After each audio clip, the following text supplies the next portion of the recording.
Space flickered with weapon fire around Kepler mining station as ships exploded in the darkness. Commander Zara stood at the command center window watching her fleet fall apart. With her 4 eyes, she saw every terrible detail, wishing she couldn't. The Vrath's insect-like warships swept through space like hungry beasts, their weapons cutting through ship hulls like they were tissue paper. Zara returned to the control room where her crew scrambled at their posts. Lieutenant Sex operated the tactical display, his blue-scaled fingers dancing across the controls. Fear showed on his face, the same terror Zara tried to mask. Behind him sat Nera, the communications officer, desperately sending messages to nearby systems. Her antennae twitched with stress as she broadcast plea after plea into the void. "Give me an update," Zara commanded, striding to the center of the room. "We've lost 8 vessels in 2 hours," Sex answered without lifting his gaze from his screen. The destroyer Harmony's edge just went down. The Vrath pierced her defenses, and their acid melted straight through. "I watched the crew attempting escape, but those bioships moved too fast." Zara's heart sank. Each vessel carried more than 300 crew members, good people with loved ones waiting on faraway planets. Now they were gone, and their sacrifice wouldn't even slow the Vrath's advance. "Any response from Fleet Command?" she asked Nera. The communications officer shook her head. "The closest Federation fleet needs 6 days at top speed. Admiral Cortez says they're pushing hard, but the Vrath will break through our defenses long before they arrive. 6 days. Zara studied the tactical screen and realized they had perhaps 6 hours before the station's shields collapsed entirely. The numbers were brutal and simple. Victory was impossible. Kepler mining station housed more than 50,000 people. Workers from countless species had traveled here to mine rare minerals from the asteroid belt circling the gas giant Tert Prime. Most were ordinary civilians with families, engineers, miners, support crews who never imagined facing something like this. The station also sheltered 30,000 refugees from other systems the Vrath had already devastated. People who'd lost everything once and now faced losing their lives. Zara had commanded the station's defense fleet for 3 years. She'd started the attack with 12 ships. Now only 4 remained. The Vrath had arrived with 30 bioships, each matching a Federation cruiser in size. They moved like living creatures because that's exactly what they were. Massive organisms bred for war, with weapons growing from their bodies like fangs and claws. "Ma'am, we're receiving alerts from the civilian areas," said Lieutenant Pex from internal communications. "The emergency bunkers are packed full, but thousands in the outer ring still can't reach safety in time." Zara closed her eyes briefly. The outer rings housed most of the mining machinery. If the Vrath breached the shields, those sections would face vacuum first. The people there would die fast, though that brought no comfort to their commander. "How many evacuation ships do we have?" she asked.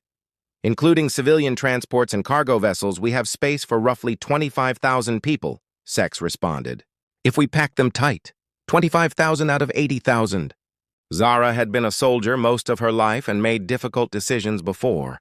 But she'd never been forced to choose which half of a population lived and which half died. "The Vrath are forming their attack pattern," announced sensor operator Tell from his station. "Looks like they're preparing their final assault." Through the windows, Zara watched enemy ships arrange themselves in a sphere around Kepler Station. Their hulls pulsed with organic light as weapon ports opened like starving mouths. The biggest bioship sat at the formation center. Intelligence called it a hive mother and said it controlled the entire pack's collective mind. "All ships begin evacuation procedures," Zara ordered. "I want every transport loaded with civilians and ready for hyperspace jumps on my signal." "What about the defense ships?" Sex asked. "We stay and buy them whatever time we can," Zara answered. "Maybe we can delay the Vrath long enough for the transports to get clear." It wasn't much of a strategy, but it was all they had. The 4 remaining defense ships would stay and fight until destroyed. They might hold the enemy off for an hour or 2, enough time for some civilians to reach safety. Zara thought about her own family on distant Nexus Prime. Her partner Joro and their 3 children would hear about this battle eventually. They'd learn she died trying to save strangers. She hoped they'd understand. "Ma'am, the Vrath are starting their attack run," Tell reported. Bioships moving toward the station. Sound battle stations, Zara commanded. All defense ships engage the enemy. Try to keep them away from the evacuation transports. The remaining Federation ships moved to block the Vrath advance. Zara watched on the tactical display as her vessels fired at the approaching bioships. Energy beams struck the organic hulls but seemed to cause minimal damage. The Vrath had developed thick armor that absorbed most standard weapons. The bioships fired back with acid streams that ate through ship hulls like water through sand. The Federation ship Lucky Strike took a direct hit and started breaking apart as its hull dissolved. The crew tried to abandon ship, but the Vrath were already closing in to feed. 2 more ships lost, Sex reported. The Phoenix and Stardancer are gone. That left only 2 defense ships, including Zara's command vessel, the New Dawn, against 30 Vrath bioships. It was hopeless, but they'd fight anyway. That's what soldiers did. All evacuation transports, this is Commander Veltar, she spoke into the communications system. You're cleared for immediate departure. Get those people to safety. One by one, civilian ships began jumping to hyperspace, carrying their precious cargo of survivors. But Zara knew most people on Kepler Station wouldn't be among them. She'd failed to protect them, and now they'd pay for her failure. The Vrath bioships closed in on the station like a wolf pack. Captain Jake Morrison stood in the command center of the UCS Valkyrie, watching the battle play out on the main screen. The human warship floated silently in dark space, 3 light hours from the Kepler system. Around him, his crew worked quietly at their stations, while stealth systems kept them hidden from every sensor in the galaxy. The ship was painted midnight black, its hull absorbing light instead of reflecting it back into space. Jake was tall with gray hair and lines around his eyes from 30 years of military service. He'd fought border wars against Centauri pirates and commanded exploration missions to the edge of known space. But he'd never witnessed anything like what was happening at Kepler Station. The Federation forces were being massacred, and there was nothing they could do to stop it. "Sir, we're picking up Federation evacuation broadcasts," said Communications Officer Lisa Park from her station. Her voice was tight with anger as she listened to the desperate calls for help. "They're requesting immediate assistance from any ships in range." Jake nodded but kept his eyes on the tactical display. He could see every ship in the Kepler system and watch as the Vrath bioships tore through Federation defenses like paper. The enemy moved with coordination that spoke of a hive mind directing their actions. Each attack was perfectly timed for maximum destruction. "I can see that, Park," Jake replied quietly. Around him, the bridge crew exchanged worried glances. They all knew the rules.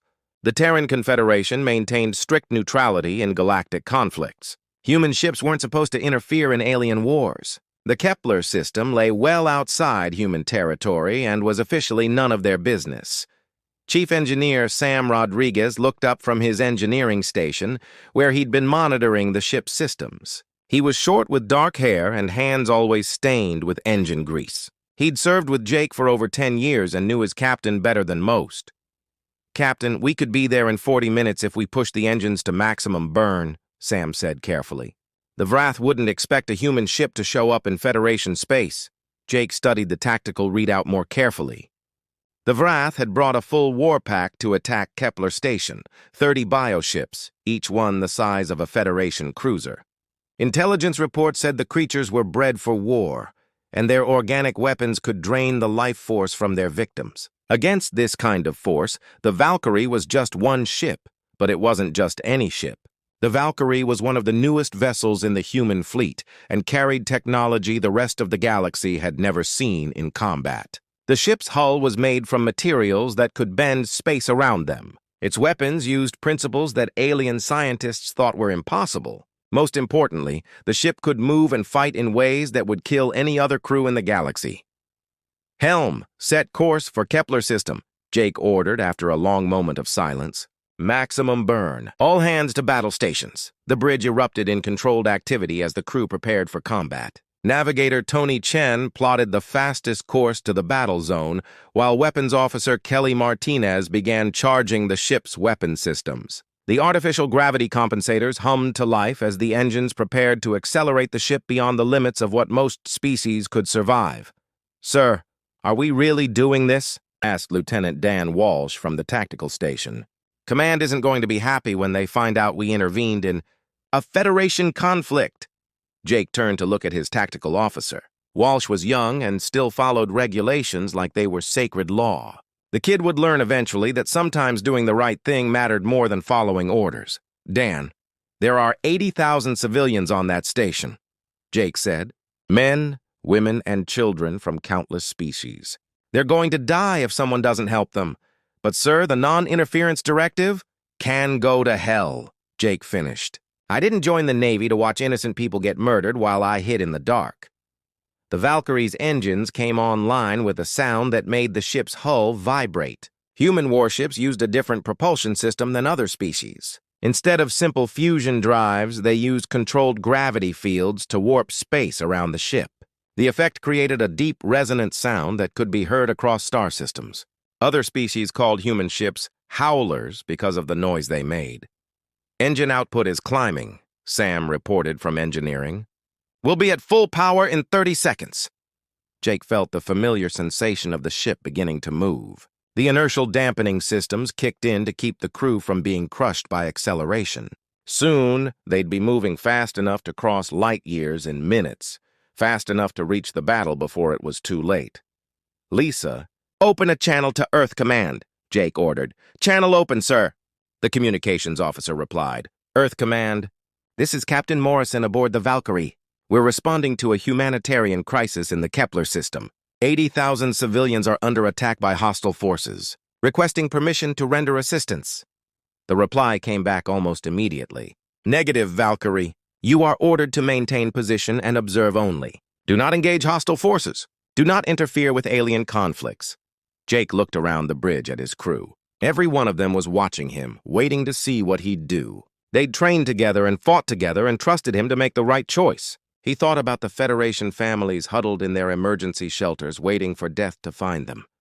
Lisa, close the channel, he said.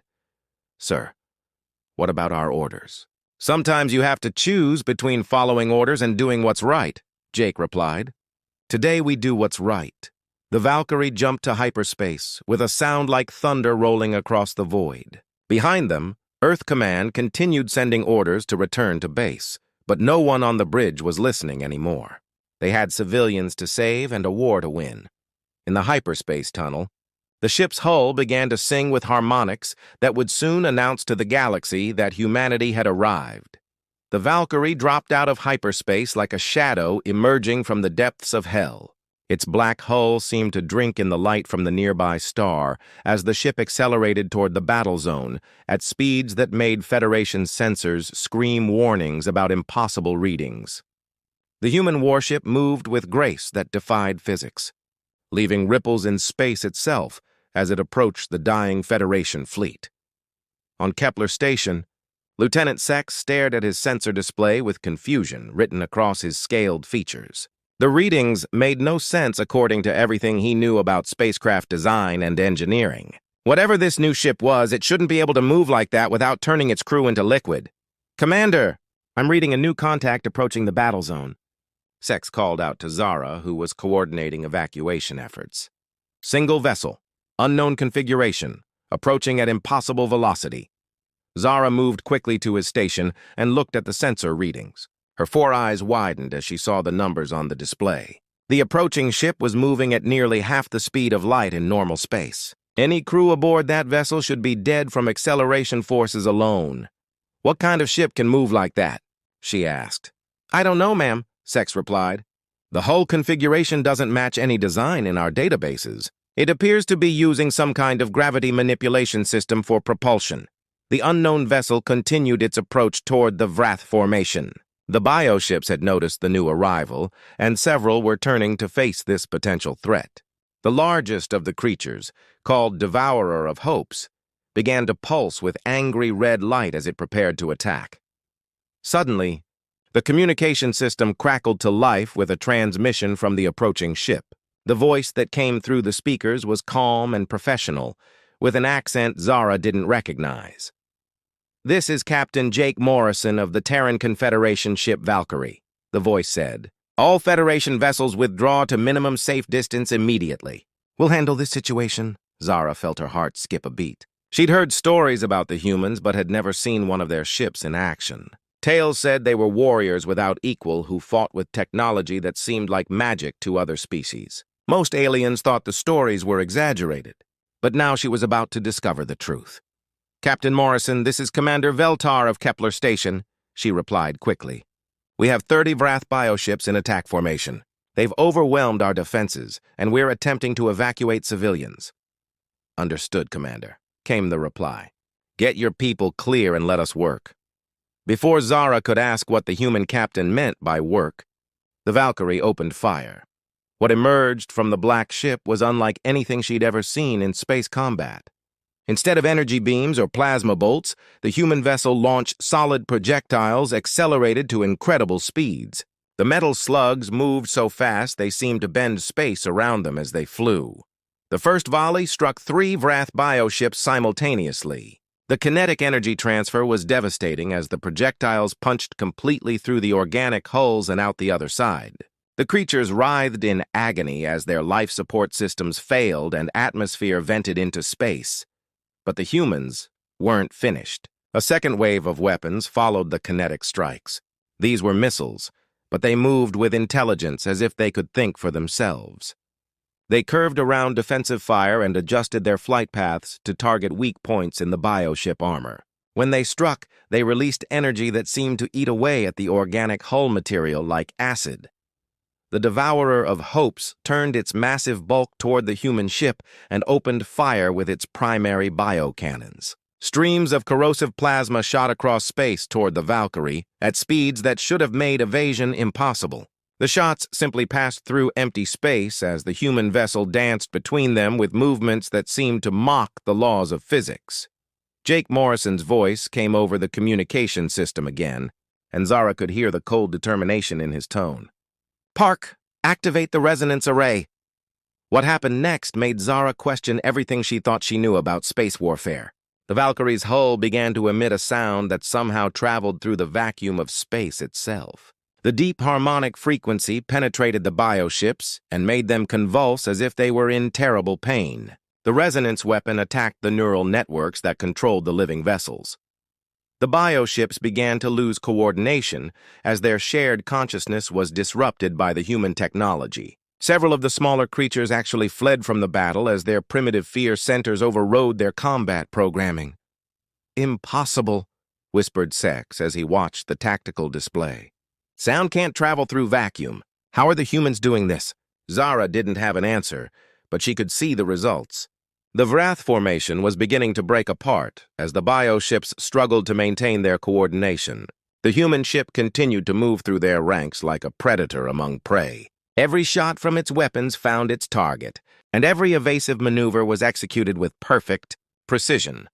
The remaining Federation ships watched in amazement as a single human vessel began to systematically destroy a Vrath, warpack that had been unstoppable just minutes before. The bioships that had seemed so terrifying now appeared clumsy and vulnerable against the advanced human technology. "All Federation vessels, this is Captain Morrison," came the voice from the Valkyrie. "Reform your battle line behind us and prepare for coordinated assault. We're going to finish this fight." Chief Engineer Sam Rodriguez worked frantically at his station aboard the human ship as the battle raged around them. The resonance array was consuming enormous amounts of power, and the ship's reactor was running at dangerous levels. Sparks flew from damaged control panels as Vrath return fire found its mark. "Reactor output at 130%, Sam reported to his captain. "Hull temperature is rising, but still within acceptable limits. Structural integrity is holding, but we're taking damage." Jake nodded as he studied the tactical situation. They'd destroyed 15 of the 30 Vrath bioships, but the remaining creatures were beginning to adapt to human tactics. The survivors were clustering around their largest vessel, and their individual minds were merging into a single malevolent intelligence. "Target the big one," Jake ordered his weapons officer. "If we can take down their command ship, the rest will lose coordination." Kelly Martinez worked her targeting systems with practiced skill as she locked on to the massive hive mother. The creature was easily the size of a small moon, and its bioweapons could probably destroy the Valkyrie with a single hit. But humans hadn't come this far by playing it safe. The real battle was just beginning. The space around Kepler Station became a storm of weapons fire and death as the Valkyrie tore through the Vrath formation like a hunting shark. The human warship moved with deadly precision that seemed impossible to the watching Federation crews. Every maneuver was calculated to inflict maximum damage while avoiding the streams of bioplasma that could melt through any known hull material in seconds. Jake Morrison stood calmly on his bridge as chaos erupted around him. Sparks flew from damaged control panels, and the deck vibrated under his feet from near misses by Vrath weapons. His crew worked with the smooth efficiency that came from years of training and combat experience. They'd fought pirates and explored unknown systems, but this was their first real test against a major galactic threat. Direct hit on Target 7, called out Weapons Officer Kelly Martinez as another Vrath bioship exploded in a shower of organic debris. That brings our confirmed kills to 18. 12 hostiles remaining. The tactical display showed the changing battle situation in real time. The surviving Vrath creatures were no longer the confident predators they'd been at the fight's start. They moved with the desperate fury of wounded animals as they tried to coordinate their attacks against the human ship. But their bio-neural networks had been disrupted by the resonance array, and they could no longer think as one mind. Chief Engineer Sam Rodriguez monitored his systems from the engineering deck, where emergency repair teams worked to fix battle damage. The ship's hull was scarred by acid burns, and several weapon ports had been sealed against atmosphere loss. But the Valkyrie's advanced construction methods meant she could take punishment that would destroy any other vessel. Engine output holding steady at maximum burn. Sam reported over the communication system. Reactor temperature is climbing, but we're still within safety margins. Hull breaches on decks 4 and 7 have been sealed with emergency patches. Jake nodded as he watched the enemy formation begin to change. The surviving bioships were pulling back toward their largest vessel in a defensive sphere. The Hive Mother floated at the center of the formation like a malevolent moon made of living tissue. Its massive bulk pulsed with bioluminescent patterns that seemed to hypnotize anyone who looked at them too long. "Sir, the Vrath are regrouping around their command vessel," reported Lieutenant Dan Walsh from the tactical station. "They appear to be merging their individual consciousness into a single entity." On Kepler Station, Commander Zara watched the battle with growing amazement. Her remaining ships had formed up behind the human vessel as Captain Morrison had ordered. The Federation crews were ready to follow the Valkyrie into whatever came next, but they knew their weapons would be almost useless against the bioships. "Captain Morrison, this is Commander Veltar," she transmitted to the human ship. "Our sensors show the Vrath are calling for reinforcements from deep space. We may have more enemy ships arriving within the hour." Jake's reply came back immediately, and his voice carried no trace of concern. "Understood, Commander. We need to finish this before they arrive. Are your ships ready for a coordinated assault?" "We're ready, Captain, but our weapons have proven ineffective against Vrath bio-armor," Zara replied honestly. "We can provide support, but the real fighting will have to be done by your ship." "Trust me, Commander," Jake said, and she could hear something dangerous in his voice. "We're going to show these creatures what happens when they threaten human allies." The Hive Mother began to emit a psychic scream that echoed across space like the cry of a dying god. The sound bypassed normal hearing and struck directly at the minds of every living being in the system. Federation crew members collapsed at their stations as the alien consciousness tried to break their sanity. Emergency medical teams rushed to help the affected personnel while officers struggled to maintain control of their ships. Aboard the Valkyrie, the crew felt the psychic assault, but their training and mental conditioning allowed them to resist its effects. Human minds had been shaped by millions of years of evolution on a hostile world where survival required constant vigilance. They didn't break easily under pressure from alien influences. "All Federation vessels, this is the Valkyrie," Jake broadcast on all frequencies. "Close your eyes and trust your instruments. Don't look directly at the Hive Mother. Follow our lead and stay in formation." The human ship began to accelerate toward the enemy formation, its weapons charging for maximum impact. The remaining bioships moved to intercept, but they were no longer working with their previous coordination. The psychic link that had made them so dangerous was now focused entirely on maintaining the Hive Mother's consciousness. Kelly Martinez worked her Targeting systems as the Valkyrie closed the distance to the enemy formation. The Hive Mother was too large for conventional weapons to destroy quickly, but human technology included some surprises the galaxy had never seen before. Deep in the ship's weapon bays, a new system came online for the first time in combat. "Captain, the gravitational resonance cannon is charged and ready," Kelly reported. "All targeting solutions are locked." Jake studied the tactical display one more time. The weapon they were about to use was still experimental and had never been tested against a living target this large. The physics involved were barely understood, even by human scientists. But the theory was sound. If it worked, the Hive Mother would be destroyed at the quantum level. If it failed, the Valkyrie would be caught in the gravitational distortion and torn apart. "Fire when ready," Jake ordered. The gravitational cannon activated with a sound like reality tearing apart. Space itself began to warp around the Hive Mother as quantum forces attacked the bonds holding its massive form together. The creature's bioluminescent patterns flickered and dimmed as its cellular structure began to break down at the atomic level. But the Vrath weren't finished.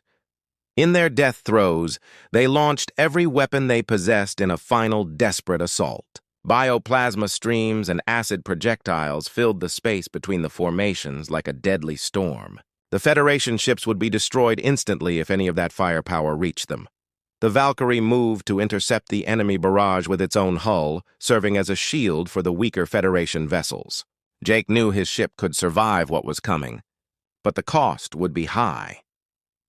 The final assault began with the Valkyrie diving straight toward the heart of the Vrath formation, while its engines howled a war song that seemed to come from the very soul of humanity. The Federation ships followed behind the human vessel as their crews watched in amazement at the courage being displayed before them. Captain Jake Morrison was leading them into what should have been certain death. But somehow his confidence made them believe they might actually survive. The gravitational resonance cannon continued to tear at the Hive Mother's massive bulk as space, itself warped and twisted around the dying creature. The bioluminescent patterns covering its surface flickered like dying stars, while its cellular structure broke down at the quantum level.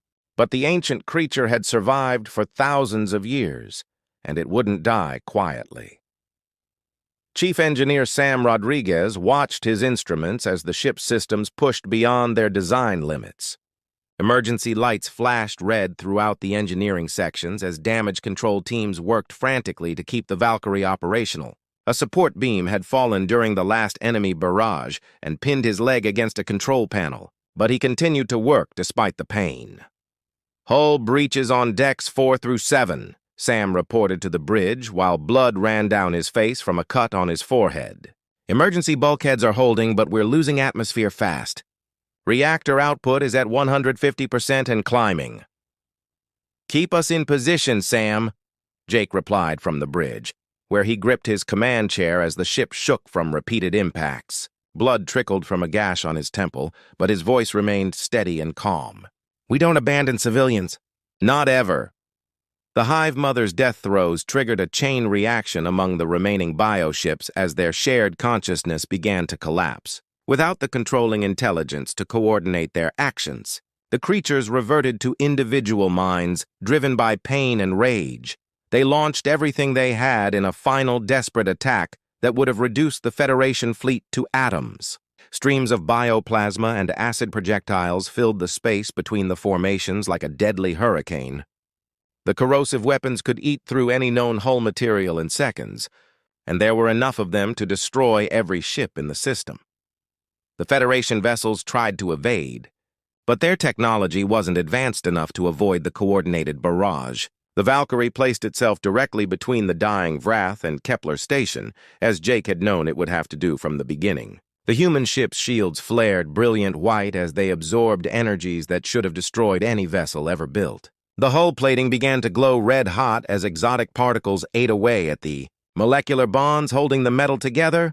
"Shields. Down to 30%, called out Lieutenant Dan Walsh from his tactical station as sparks flew from overloaded circuits.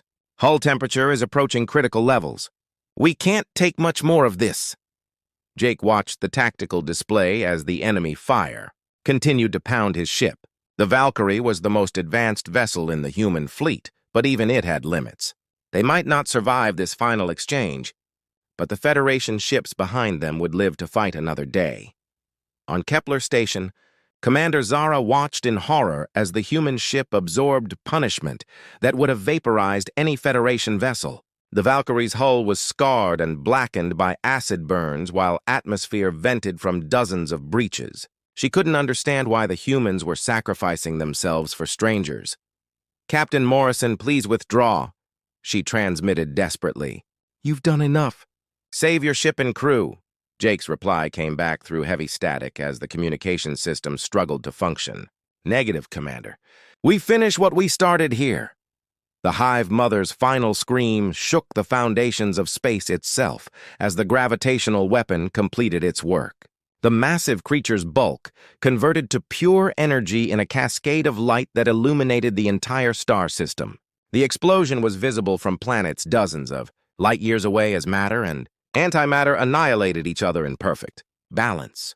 The remaining Vrath bioships lost all coordination as their controlling consciousness died with the Hive Mother. They fled into the void with the primal terror of animals facing a superior predator. Within minutes, the space around Kepler Station was clear of enemies for the first time in days. The Valkyrie drifted slowly through the debris field, its engines barely functioning and hull breaches sealed by emergency patches. The ship looked like it had been through a war, but it was still intact, and its crew was still alive.